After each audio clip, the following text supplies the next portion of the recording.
70% de la superficie de nuestro planeta está cubierta de agua. Sin embargo, solo un mínimo porcentaje, el 0.25%, es apta para el consumo humano. No lo digo yo, lo dice la Organización para la Cooperación y el Desarrollo Económicos, la OCDE, y va a empezar a faltar todavía más entre los años 2000 y 2050. O sea, llevamos 20 de esos 50 años. Hay muy poca agua y la poca que tenemos la desperdiciamos. Otros datos dicen que solo el 0.007 del agua existente en la Tierra es potable y nos la estamos echando. Por eso es muy importante analizar la crisis hídrica que atraviesan las ciudades de México y qué soluciones se les puede dar. Para ello nos acompaña el presidente de la Asociación Mexicana de Urbanistas, Juan Calle. ¿Cómo estás, Juan? Muy bien. El problema es grave, ¿eh? Muy grave, muy grave. Mira, hay una serie de ejercicios que se han venido realizando a través de distintas instancias y de distintas universidades, donde el futuro hídrico de las ciudades es verdaderamente catastrófico. ¿Por qué? Mira, en primer lugar tenemos un grave envejecimiento de la infraestructura de las ciudades. La infraestructura de captación, conducción, distribución del agua es verdaderamente grave. Debo de aclarar que la Ciudad de México tiene una de las infraestructuras más grandes del mundo. Bueno, pues es que ve el tamaño de la ciudad, ¿no? Con estaciones de rebombeo, con áreas de captación, etcétera. ¿Dónde está el problema? Pero el agua lo tenemos que elevar 1 kilómetro para que nos llegue, ¿no? Bueno, la de lluvia, esa cae solita, pero la que tenemos que elevar es la que viene del sistema Cutzamala. Claro. Y la de lluvia muchas se desperdicia. Bueno, déjame darte algunos datos que son espeluznantes. A ver. El agua de lluvia finalmente no se aprovecha, pero uno de los problemas del agua de lluvia es la lluvia ácida, que de alguna manera está afectada por el mal manejo de las emisiones que tienen las industrias, bueno, las tortillerías, las panaderías, las tintorerías, generan los emisiones. Coches, todo. Pero los coches es el único que le echan la culpa, cuando la realidad es que hay otras muchas fuentes de emisión. Ustedes deben de saber, por ejemplo, que la planta generadora de energía de Tula funciona con combustóleo. Wow. Y ese nos llega a todos y lo respiramos es parte cotidianamente. De la nata que vemos cuando entramos sí, al baño, señor. ¿no? Ahora, gracias a la CFE. Gracias. Empresa de clase mundial. Ajá. Tenemos un problema pero están hablando de... No se burlen, hombre. Están hablando del mundo. Están hablando del mundo en el siglo IX. Es de clase mundial siglo IX. Tenemos un grave problema de evaporación. Finalmente, el calentamiento provoca grandes niveles de evaporación. Tenemos un desordenado crecimiento, ya lo comentamos en alguno de los programas. La expansión del área urbana. Dije alguna vez, Los Cabos, 76 veces ha crecido en extensión contra 2 veces crecimiento poblacional en 30 años. Ahora, tenemos un grave problema. No tratamos y reusamos el agua. Simplemente el agua se va al drenaje. No hay una cultura del agua que deviene de un uso irresponsable de la misma. Y un dato que es interesante, la pérdida de áreas de recarga en suelos de conservación, porque aquí no hay decretos de suelos de conservación. Por cada metro cuadrado que se urbaniza en las ciudades, se pierden 250 litros de recarga al año. Cada metro cuadrado. Pero además hay un absurdo, no hay un aliciente fiscal que haría que si tú inviertes en sistemas para recuperar el agua, etcétera, lo puedes deducir tus impuestos. Claro. No, porque como nuestros gobiernos son voraces y todo para acá, y ellos saben usar mejor nuestro dinero que nosotros mismos, digo, no hay un solo aliciente fiscal. Hay una perversa utilización del recurso. Sí, no solo falta de alicientes. Mira, déjame mostrarles una lámina que seguramente a ver si la van a poner. Mira, esto es un tema muy interesante. El mundo tiene que cambiar su cultura de alimentación. Ese es un tema fundamental. Comer menos vaquitas y todo eso. El 40% de la producción mundial de alimentos corresponde a cultivos agrícolas. Pero el 70% del agua dulce del mundo está destinada al riego agrícola.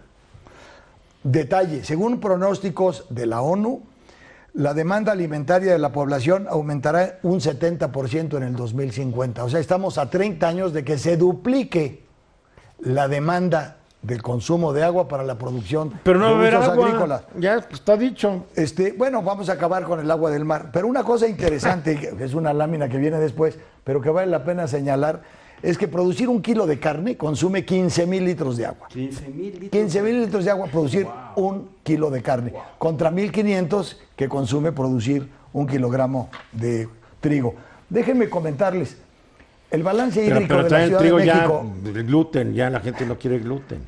Tema interesante, balance hídrico. Fíjense, en la zona metropolitana nos caen 45.3 metros cúbicos por segundo. Un metro cúbico es un tinaco Rotoplas, aunque no se valga la publicidad, de 1000 litros. ¿Okay? O sea, son 45 metros cúbicos por segundo cuando llueve. Promedio, Okay. Sí señor. Bueno, del agua que llueve, el 15.3 metros cúbicos se va directo al drenaje. Sin más. Qué desperdicio. La tercera parte. Luego, solo se van a recarga del acuífero 5 metros cúbicos. Se evaporan 24 de los 45 que llueven, o sea, más de la mitad. Ok. El agua superficial del Valle de México solo capta 4.7 metros cúbicos. Perdóname, ¿qué es agua superficial?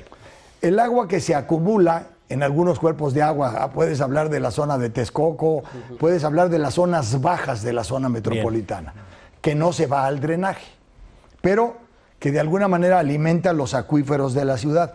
Pero en esta gráfica se observa, por ejemplo, cómo ya el acuífero ya tiene un déficit de 6.1 metros cúbicos por segundo. Entonces quiere decir que sacamos más agua de lo que la recargamos. Sí, señor. Bien. Ahora, si nos fuéramos a ver esto en números, el área metropolitana dispone de entre lo que cae de lluvia, el sistema Lerma-Cuchamala, la extracción por pozos y los acuíferos que representan ya un déficit por agua superficial, dispone de 72.6 metros cúbicos por segundo, que son el 100% del agua disponible. De esa se pierde por lluvia que va al drenaje, por fugas y por evaporación, 51 metros cúbicos. O sea, el 70% ni se toca. Se nos quedan 20 metros. Nos quedan el 30%, 20 metros cúbicos. De esto se producen aguas residuales de todos los usos que tienen que ver ahí con la industria, con la vivienda, etcétera, 17.5 metros cúbicos. ¿Qué creen? De esos 17, solo se tratan 3. ¿Y los 14 qué pasó con ellos? Al drenaje, ¿También? al Caracol y al estado de Hidalgo a regar hortalizas. Okay. El Qué remanente absurdo, qué real absurdo. al día de hoy es de 3.4 metros cúbicos por segundo, que es el 5%. Eso es lo que le queda a la ciudad para el futuro cercano. ¿Qué hacer? ¿Qué hacer? Juan, perdón, déjame hacerte una pregunta. A las constructoras no se les pide que capturen el agua pluvial y que les pasen por un proceso de purificación, algo así, y las manden a las cisternas de los fraccionamientos o condominios que hacen. También en eso hay mucha simulación. En todos los fraccionamientos nuevos te piden una planta de tratamiento de aguas residuales. Nunca funciona. Nunca funciona. Porque a veces nomás construyen el cascarón y ponen aquí estará la planta de... Y nunca la ponen. No, déjame ir sin hablar de corrupción. El tema fundamental es el costo de la energía eléctrica para tratar el agua. Entonces, al final, no hay suficientes recursos para pagar el costo de la energía. Entonces, los municipios agarran y acaban tirando el agua al drenaje y no la reusan. Ustedes se imaginan, hablé de Chapultepec hace 2 semanas, 840 hectáreas entre las distintas secciones. ¿El agua tratada dónde está? Todo está seco, no se utiliza. El Parque de Aragón, ¿dónde está? No se utiliza el agua tratada. Es decir, no tenemos una cultura ni de tratamiento, ni de reuso, ni de reinyección a los mantos acuíferos. ¿Qué hacer? A ver. Bueno, el asunto es relativamente sencillo.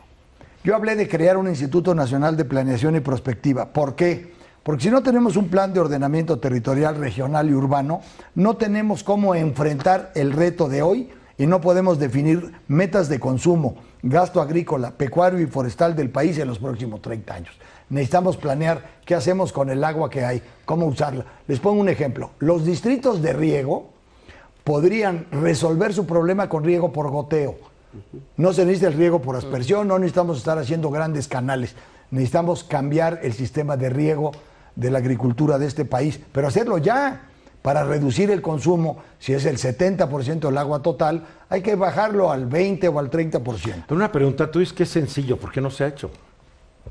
Porque no tenemos visión de futuro, Eduardo. No hay voluntad política, punto. No hay...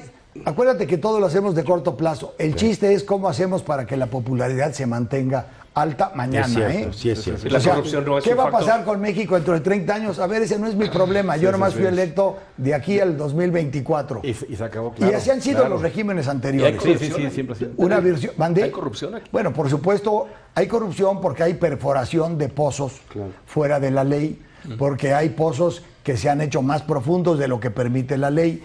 Hay equipos que sacan más agua del permisible. Para concluir, mi querido Juan. Bueno, yo solamente les Ya diría nos algo que me deprimiste, parece pero no muy importa. importante. Hay que captar el agua pluvial y darle tratamiento. Claro, Hay eso. que desarrollar mecanismos para obligar al saneamiento, tratamiento y reuso del agua. Hay que modificar patrones de alimentación de la población ya. Y con ello los patrones de uso agrícola deben de reducirse. Bien. Planear, balancear, tratar y reusar son los grandes retos. Esa sería la propuesta. Bárbaro. Ojalá que alguien haya escuchado esto allá donde se deciden las cosas.